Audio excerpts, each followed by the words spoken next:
మనలో ఎవరికైనా కోపం పెరిగిందా? వెంటనే అక్కడ ఉన్న వాళ్ళనే మాట ఏంటి? ఆ బీపీ పెరిగింది, ఈయనకు బీపీ ఉన్నది. ఈ మాట పచ్చి అబద్ధం. తరతరాలుగా మానవాళిలో ఇలాంటి ఎన్నో మూఢనమ్మకాలు ఉన్నాయి.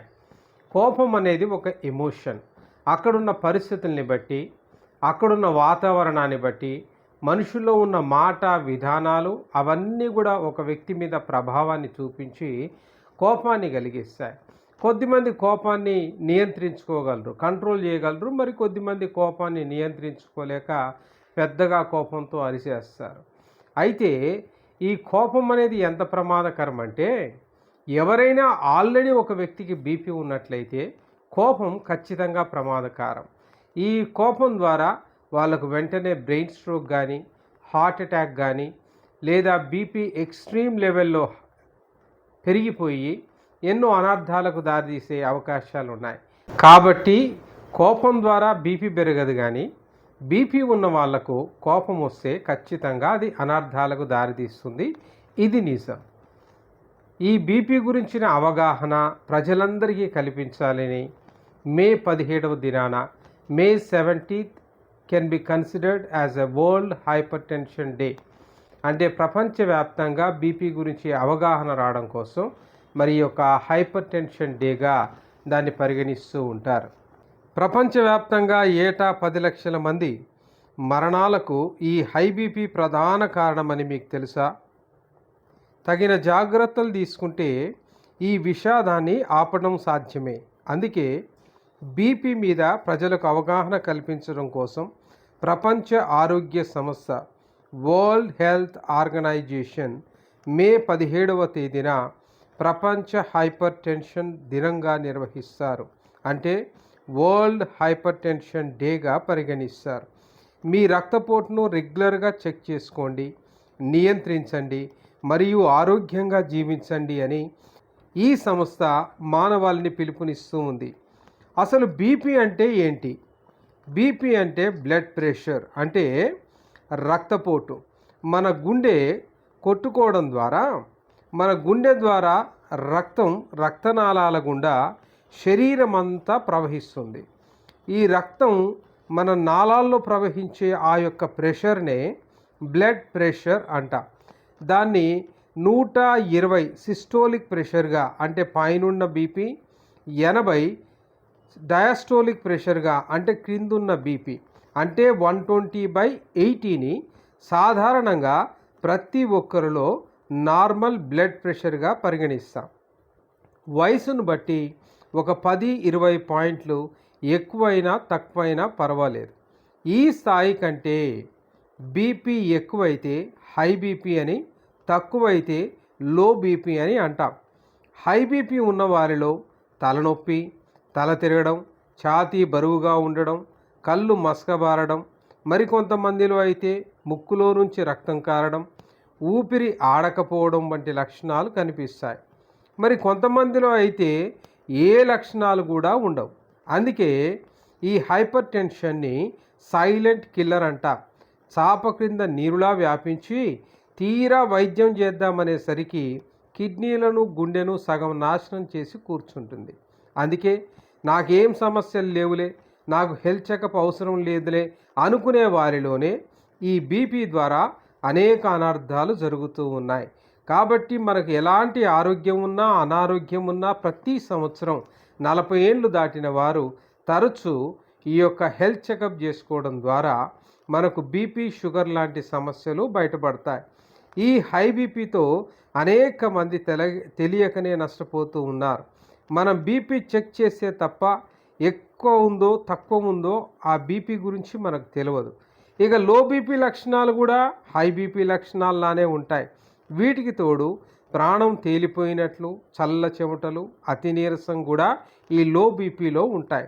కావున ఈ లక్షణాలు కనిపించగానే వెంటనే దగ్గరలో ఎక్కడైనా బీపీ చెక్ చేసుకొని, బీపీ ఎక్కువగా ఉన్నట్లయితే వెంటనే దానికి సంబంధించిన ఒక ట్యాబ్లెట్ వేసుకొని దగ్గరలో ఉన్న డాక్టర్ దగ్గరికి వెళ్ళి దానికి సంబంధించిన వైద్యాన్ని తీసుకోవాలి. ఒకవేళ లో బీపీ కనుక అక్కడ గమనించినట్లయితే వెంటనే దాన్ని సరి చేసుకొని మరి దగ్గరలో ఒక డాక్టర్ని మనం సంప్రదించాలి. అసలు ఈ బీపీ అనేది ఎందుకు పెరుగుతుంది? బీపీ పెరగడానికి వయసు ముఖ్యమైన కారణం. దాంతోపాటు మారుతున్న జీవన శైలి, మన లైఫ్ స్టైల్ సరిగా లేకపోయినా, అధిక బరువున్నా, శరీర వ్యాయామం అనేది లేకపోయినా, సీడెంటరీ లైఫ్ స్టైల్, ఉదయం నుండి సాయంత్రం దాకా కూర్చునే ఉద్యోగాలు ఎక్కువయ్యాయి. సాఫ్ట్వేర్లో కానీ, మెడికల్లో కానీ అనేక మంది ఉద్యోగాలంతా పగల నుంచి రాత్రి వరకు కూర్చొనే ఉంటారు. మరి ఇలాంటి సీడెంటరీ లైఫ్ ఉన్న వారిలో మరి ఎక్కువగా బీపీ పెరగడానికి అవకాశాలు ఉంటాయి. ఇవి ప్రధానమైన కారణాలు. వీటితో పాటు కొన్ని జెనెటిక్ ఫ్యాక్టర్స్ కూడా, లేదా కిడ్నీ, గుండె లాంటి జబ్బులు కూడా బీపీ పెరగడానికి కారణం అవుతూ ఉంటాయి. ఇక్కడ బీపీ పెరిగితే ఏమవుతుంది అనేది ప్రశ్న. బీపీ మనకు పెరిగితే పక్షవాతం కానీ, గుండెపోటు కానీ, కిడ్నీ డిసీజెస్ కానీ రావడానికి ప్రధానమైన కారణం ఈ హైపర్ టెన్షన్, అధిక రక్తపోటు అని చెప్పాలి. ప్రపంచంలో ఏటా కొన్ని లక్షల మంది ఈ హై బీపీ పొట్టన పెట్టుకుంటుంది. ఇది ఎన్నో యుద్ధాల కన్నా ప్రమాదకరమైంది. గత 3 దశాబ్దాలలో హై బీపీ బాధితుల సంఖ్య 65 కోట్ల నుంచి 130 కోట్లకు పెరిగింది. అంటే రెండంతలుగా పెరిగింది.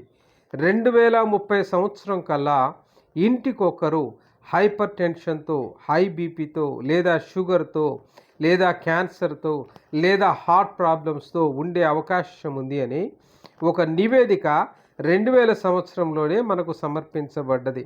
ఒక వ్యాధి బారిన పడ్డవారు మరి జాగ్రత్తగా ఆ బీపీ విషయంలో ఆలోచన చేసి దీని విషయమై నిర్లక్ష్యం వహించకుండా దగ్గరలో ఉన్న హాస్పిటల్ని రెగ్యులర్గా సంప్రదిస్తూ మరి ఆ యొక్క బీపీని గురించిన జాగ్రత్తలు తీసుకోవడం ద్వారా ఖచ్చితంగా వారు ఆ బీపీని జయించి నార్మల్ లైఫ్ స్టైల్ లీడ్ చేయడానికి అవకాశం ఉంటుంది. మరి ఇంత భయంకరమైన విపత్తును ప్రపంచవ్యాప్తంగా 2030 కల్లా ఇంటికొకరు బీపీ పేషెంట్ వచ్చే ప్రమాదం ఉంది అని ప్రపంచ ఆరోగ్య సంస్థ తెలియజేస్తున్నా, గొంతు చించుకొని అరుస్తున్నా, పట్టించుకున్న నాదురేడి అని అంటారు. కానీ ఎవరి బిజీలో వారి నుండి నిర్లక్ష్యం అందరూ చేస్తున్నారు. అంతా కోల్పోయిన తర్వాత నిట్టూర్పులు నీరుస్తూ ఉంటారు. ఇంత పెద్ద విపత్తును మనం ఆపలేమా అంటే ఇది ఖచ్చితంగా మంచి ప్రశ్న. తప్పకుండా ఆపగలం. నిశ్శబ్దాన్ని మనం వీడాలి. బీపీ గురించి మాట్లాడాలి. ఈ వరల్డ్ హైపర్ టెన్సివ్ డే సందర్భంగా ప్రతి ఒక్కరం అసలు బీపీ అంటే ఏంటి, ఎందుకు వస్తుంది, దాని లక్షణాలు ఏంటి, తీసుకోవాల్సిన జాగ్రత్తలు ఏంటి అని బీపీ గురించి కనీస అవగాహన మన తోటి వారితో మనం డిస్కస్ చేయాలి. దాని గురించి మాట్లాడాలి, అవగాహన కల్పించాలి. దీని కొరకు ప్రతి ఒక్కరూ బాధ్యత తీసుకోవాలి. తప్పకుండా రెగ్యులర్ హెల్త్ చెకప్ చేసుకోవాలి. ఒకవేళ హై బీపీ ఉంటే రోజు ట్యాబ్లెట్స్ వాడాలి. క్రమం తప్పకుండా చెక్ చేసుకోవాలి. డాక్టర్ను కలవాలి. డాక్టర్ సలహా మేరకే మరి మందులు వాడాలి. ఉప్పు తగ్గించండి అని డాక్టర్లు చెప్తారు. దాన్ని సరిగా అర్థం చేసుకోకుండా ఉప్పు పూర్తిగా మానేసే వాళ్ళు ఉన్నారు. అది చాలా ప్రమాదం. ఉప్పు మనకు కొంతైనా అవసరం కాబట్టి పూర్తిగా మానేయకూడదు. ఖచ్చితంగా కొంత ఉప్పు మనం తినాలి. రోజుకు ఒక 30 నిమిషాలు వ్యాయామం చేయాలి. పండ్లు, కూరగాయలు తినాలి. మందు, సిగరెట్ లాంటి చెడు అలవాట్లుంటే వెంటనే మానేయాలి. కనీసం 8 గంటలైనా నిద్ర మనకు అవసరం. అది కూడా త్వరగా నిద్రించడం, త్వరగా మేల్కోవడం, early to bed and early to rise policy మనం అలవాటు చేసుకోవాలి. ఇంట్లో ఎవరైనా బీపీ పేషెంట్ ఉంటే, హైపర్ టెన్షన్తో ఉంటే వారిని మనమే అర్థం చేసుకొని అనవసరంగా వారికి కోపం తెప్పించకుండా వారికి సహకరించి ఇంట్లో మరి పరిస్థితులన్నింటినీ చక్కబెట్టాలి. వారికి కోపం తెప్పించడం ద్వారా బీపీ ప్రమాదకరంగా మారుతుంది. మనకైతే బీపీ లేదు కదా, కాబట్టి మనమే నిదానంగా ఆలోచన చేసి అలాంటి వ్యక్తులకి కోపం తెప్పించకుండా, ప్రమాదకరమైన పరిస్థితులు రాకుండా మనమే వారిని ఆదుకోవాలి. మరి చాలామంది చేసే పొరపాటు ఏంటంటే ఈ బీపీ ఉన్న వాళ్ళు ఒక్కసారి డాక్టర్ దగ్గర మందులు తీసుకొని రాయించుకొని ఓ 10 రోజులు మింగేసి ఆ 10 రోజుల తర్వాత మందులు పూర్తిగా ఆపేస్తారు. ఎక్కడో లోకల్లో చెక్ చేసుకొని నాకు నార్మల్ బీపీ ఉంది, ఇక బీపీ ట్యాబ్లెట్ అవసరం లేదనుకుంటారు. అకస్మాత్తుగా ఏదో ఒక ప్రాబ్లంలో పడతారు. ఒక్కసారి బీపీ వచ్చిందంటే జీవితకాలం వైద్యం అవసరం, జీవితకాలం మందులు వాడాల్సిన అవసరం మీకుంది.